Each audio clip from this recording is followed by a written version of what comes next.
জি কর নিয়ে মারাত্মক তথ্য আপনাদের কাছে নিয়ে এসে, যেটা শুনলে আপনারা আকাশ থেকে পড়বেন। মানে তিলোত্তমার ঘটনায় পুরোপুরিভাবে মেন মাস্টার মাইন্ড হলো গিয়ে মমতা ব্যানার্জি। এবার আমি এই কথাগুলো কেন বলছি, তাই না?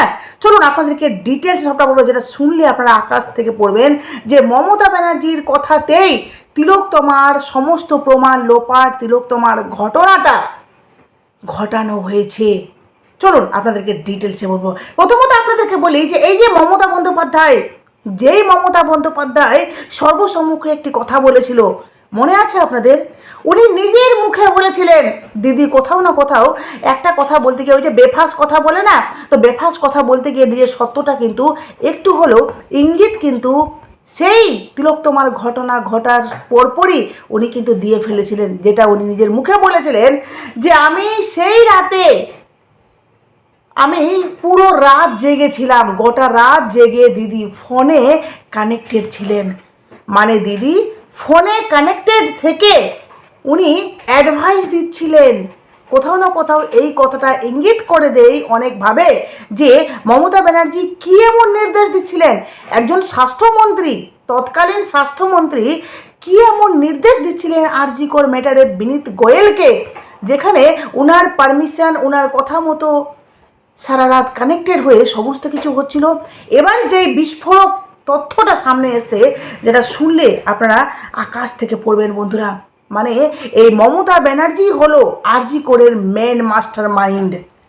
আপনাদেরকে বলছি, আপনারা কথাগুলো শুনুন, যেটা শুনলে, আর তার সাথে আরও 3জন ডক্টরস জড়িত, এই মমতা ব্যানার্জির সাথে আরও 3জন ডাক্তার জড়িত, যাদের নামও কিন্তু আপনাদেরকে বলবো, যেটা শুনলে আপনারা এবার সত্যি সত্যি মানে বললাম না যে আপনারা খুশিতে আত্মহারা হবেন যে ফাইনালি তিলোত্তমার বিচার হবেই।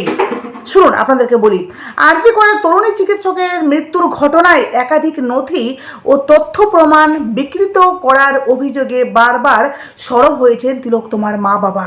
তাই তো তিলোত্তমার মা বাবা বারবার কিন্তু বলেছেন যে আমার মেয়ের প্রমাণ নষ্ট করা হয়েছে, সেটাও করেছে বড় মাথা, মানে খোদ স্বাস্থ্যমন্ত্রী। ভাবতে পারছেন? বলছেন যে এবার এক ফরেন্সিক আধিকারিকের গলাতেও একই অভিযোগের সুর। তার দাবি রাজ্য ফরেন্সিক ল্যাবেই নাকি অভয়ার দেহের নমুনা নষ্ট করা হয়েছে। পয়েন্ট টু বি নোটেড, বুঝতে পারলেন? যে রাজ্য ফরেন্সিক ল্যাবে নাকি অভয়ার মানে তিলোত্তমার দেহের যে নমুনা সেটা নষ্ট করা হয়েছে, আর সে কাজ করার নির্দেশ দিয়েছিলেন খোদ প্রাক্তন মুখ্যমন্ত্রী মমতা ব্যানার্জি। কি কেমন লাগলো আপনাদের ঝাটকা? মানে এই যে মমতা ব্যানার্জির নামে এত কিছু আমরা শুনছিলাম, কিন্তু কোনোদিনও বিশ্বাস করুন একজন মহিলা, একজন স্বাস্থ্যমন্ত্রী হয়ে এই কাজগুলো করবেন, আর একটা মেয়ের প্রতি এতটা অন্যায়, বিশ্বাস করুন কোনোদিন বিশ্বাস করতে পারেনি যে উনি নিজের দায়িত্ব সহকারে এই কাজগুলো করবেন। আর উনি করেছেন, যেটার প্রমাণ ওই যে সত্য সামনে আসবেই, তাকে কেউ আটকাতে পারবে না। তো আজকে ঠিক সত্য এসছে, আর মমতা ব্যানার্জির কি করুণ পরিস্থিতি আসে, কি দুর্দশা হয় আপনারা শুধুমাত্র দেখবেন। অভয়ার বাবাকে একথা উল্লেখ করে চিঠি দিয়েছেন ওই ফরেন্সিক আধিকারিক। চিঠিতে দাবি করা হয়েছে অভয়ার শরীর থেকে নেওয়া ভিসেরা নমুনা বদলে ফেলা হয়। তরুণী চিকিৎসকের শরীরে কোনো বিষক্রিয়া হয়েছে কি না, তাকে ঘুমের ওষুধ খাইয়ে নিস্তেজ করা হয়েছিল কি না তা জানতে লিভার, কিডনি এবং পাকস্থলীর নমুনা সংগ্রহ করা হয়। তবে রাজ্য ফরেন্সিক ল্যাবে নাকি সেই সম্পূর্ণ নমুনা নষ্ট করে ফেলা হয় বলে অভিযোগ করেন সেই আধিকারিক। মানে তিলোত্তমার শরীরে আদৌ কোনো বিষক্রিয়া ছিল কি না, বা তাকে ঘুমের ওষুধ খাওয়ানো হয়েছিল কি না, যেহেতু সে বাইরে থেকে খাওয়ার অর্ডার করে সেই রাত্রে কিন্তু খাবার খেয়েছিল তার সহকর্মীদের সাথে, তো আদতে তাকে কি ঘুমের ওষুধ দেওয়া হয়েছিল কি না, মানে এই সমস্ত কিছু টেস্ট করার জন্য, এই সমস্ত কিছু জানার জন্য তাকে তার যে লিভার, কিডনি এবং পাকস্থলীর নমুনা নেওয়া হয়েছিল, যা ফরেন্সিক ল্যাবে পাঠানো হয়েছিল, সেটা দায়িত্ব সহকারে নষ্ট করা হয়েছে। রাজ্য ফরেন্সিক বিভাগে 3 আধিকারিক এই নমুনা বদলের কাজ করেন। প্রাক্তন মুখ্যমন্ত্রী মমতা বন্দ্যোপাধ্যায়ের নির্দেশে এই কাজ হয়। এবার আপনারা কি বলতে চান বলুন তো? যারা মমতা ব্যানার্জির নিয়ে বাজনা বাজাচ্ছেন যে মমতাকে আবার চাই, আপনাদের কোথাও না কোথাও খারাপ লাগছে না? যে একজন মহিলা হয়ে, একজন স্বাস্থ্যমন্ত্রী হয়ে একজন মেয়ের প্রতি, একজন মহিলার প্রতি এই ধরনের অন্যায় করেছে। 31 বছরের একটা মেয়ে কী এমন অন্যায় করেছিল দিদির সাথে, যার সাথে এত ভয়ানক অন্যায় করা হয়েছে? প্রথমত একজন নারী হয়ে লজ্জা লাগা উচিত মমতা ব্যানার্জির, যে আমি স্বাস্থ্যমন্ত্রী, আমার হসপিটালে অন ডিউটিরত একজন চিকিৎসকের এই ধরনের ঘটনা ঘটেছে, এটা প্রথমত লজ্জা লাগা দরকার। কতটা ভাবতে পারছেন, কতটা মানে আমাদের যে বিভিন্ন পরিকাঠামো কতটা দুর্বল, যে একটা মেয়ে তার কাজের জায়গাতেও সেফ নয়।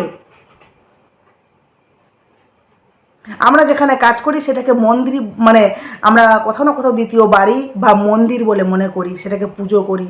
কিন্তু এই যে তিলোত্তমার ক্ষেত্রে কি হলো, সেই তার দ্বিতীয় বাড়ি, সেই তার সেফটির জায়গা, তার মন্দিরে তার প্রাণের এত মানে সেখানে প্রাণ নাশ হলো, তার সাথে এত ভয়ঙ্করভাবে নৃশংসভাবে তাকে খুন করা হয়েছে।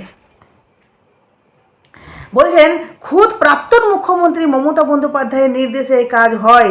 এমনকি যে ওই নষ্ট হওয়া নমুনায় নাকি সেন্ট্রাল ফরেন্সিক ল্যাবে পাঠানো হয়েছিল।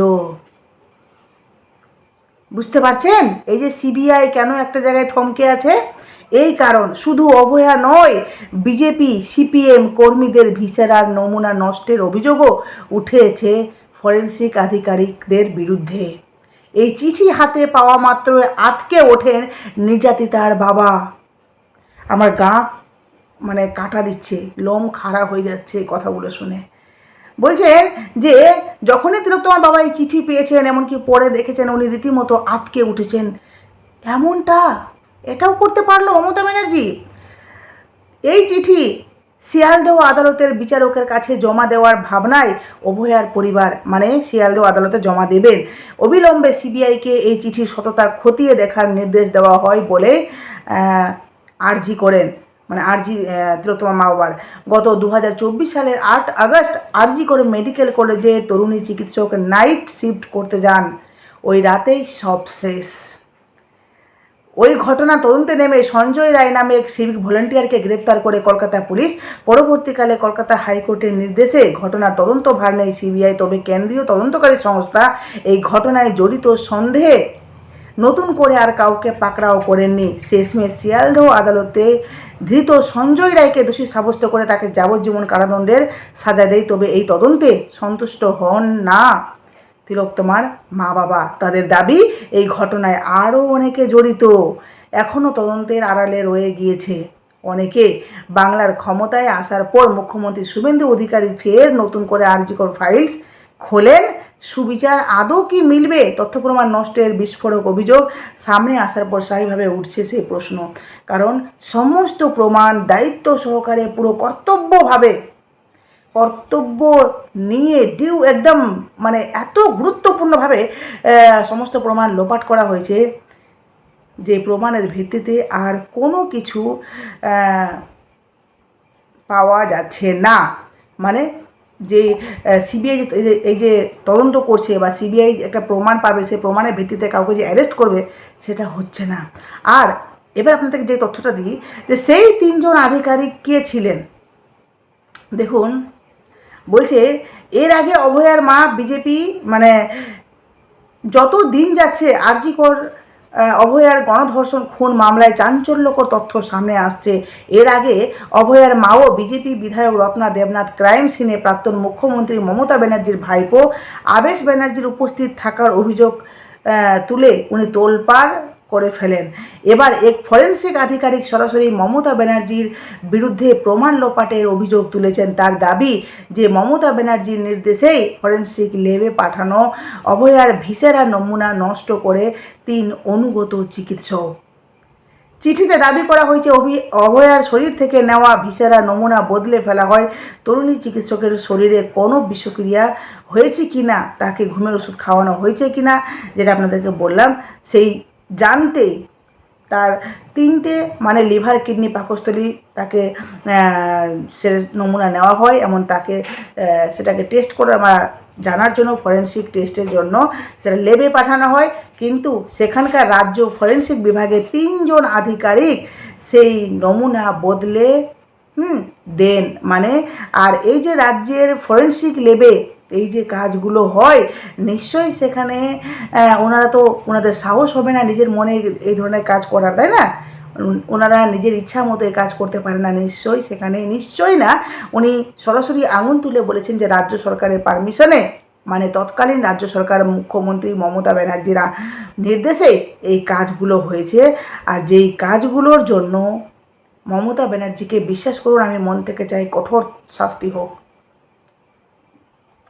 চিঠিতে উল্লেখ করা হয়েছে 3 আধিকারিক অতীতেও রাজনৈতিক হিংসায়, ওই অভিযুক্ত 3 আধিকারিক যারা এই ধরনের ঘটনা ঘটিয়েছে, অতীতেও রাজনৈতিক হিংসায় নিহত বিজেপি ও সিপিএম কর্মীদের ভিসেরা নষ্ট করার সঙ্গে যুক্ত ছিলেন। এই চিঠিটি পাওয়ার পরে নড়ে চড়ে বসেছে অভয়ার মা বাবা। তারা এই চিঠিটি শিয়ালদহ আদালতে জমা দিতে চলেছেন।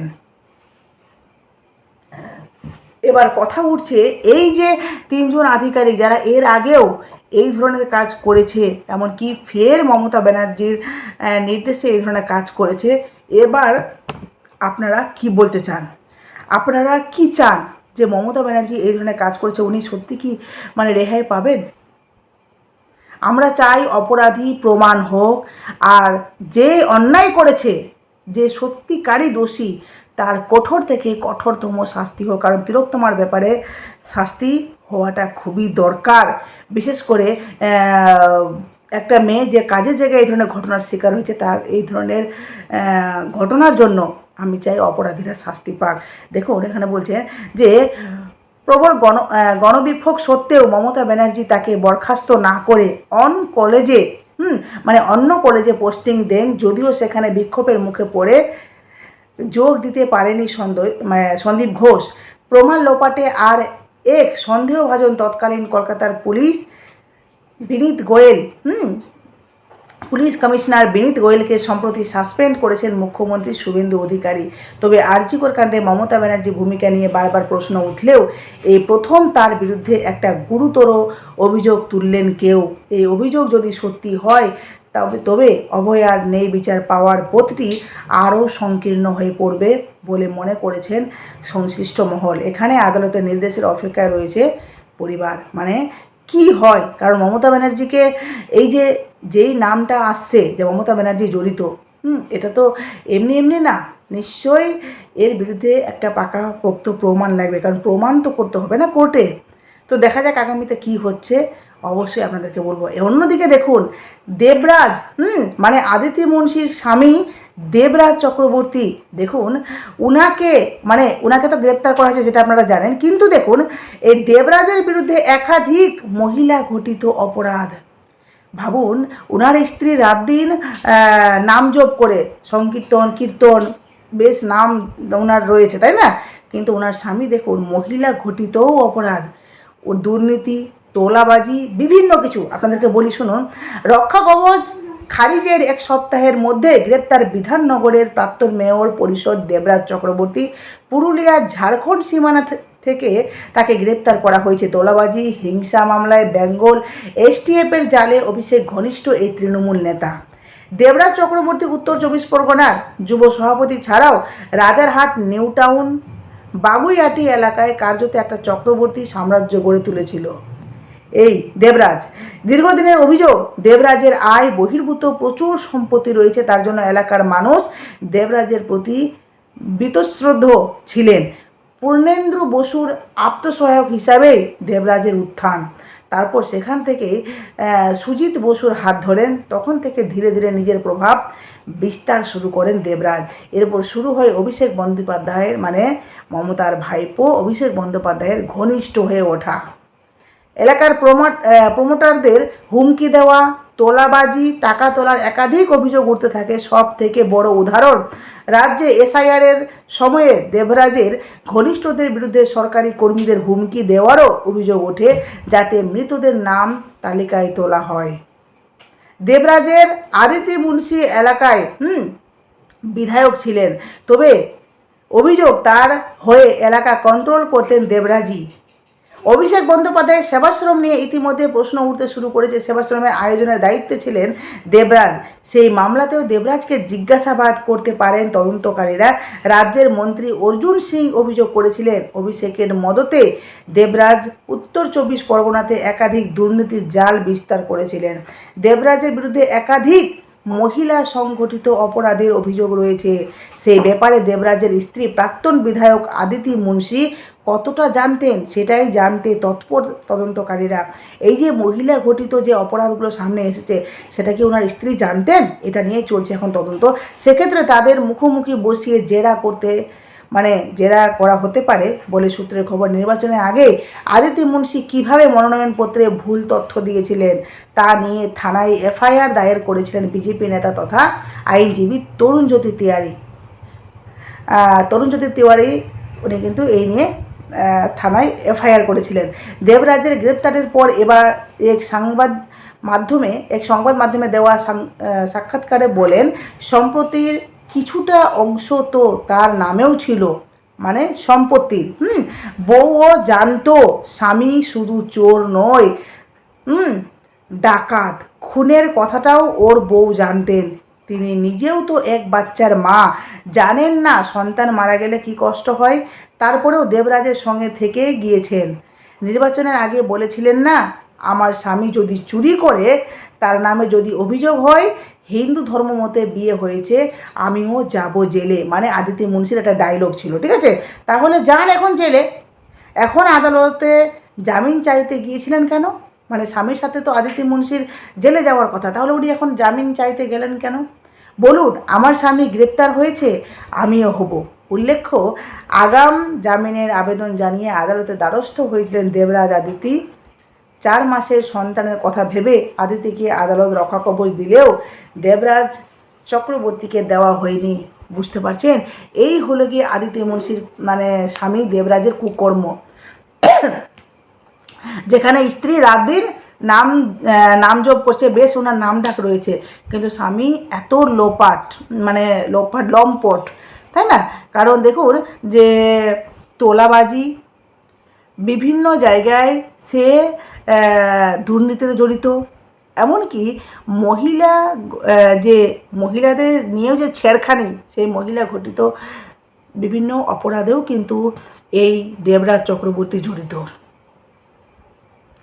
যাই হোক, আগামীতে কী হয় অবশ্যই আপনাদেরকে বলবো। আর তিলোত্তমার ব্যাপারে যেটা বললাম, মমতা ব্যানার্জি, বিশ্বাস করুন এবার রেহাই নেই। যদি প্রমাণ হয় পাকাপোক্তভাবে, বিশ্বাস করুন মমতা ব্যানার্জির দিনকাল খুব খারাপ আসছে। টাটা।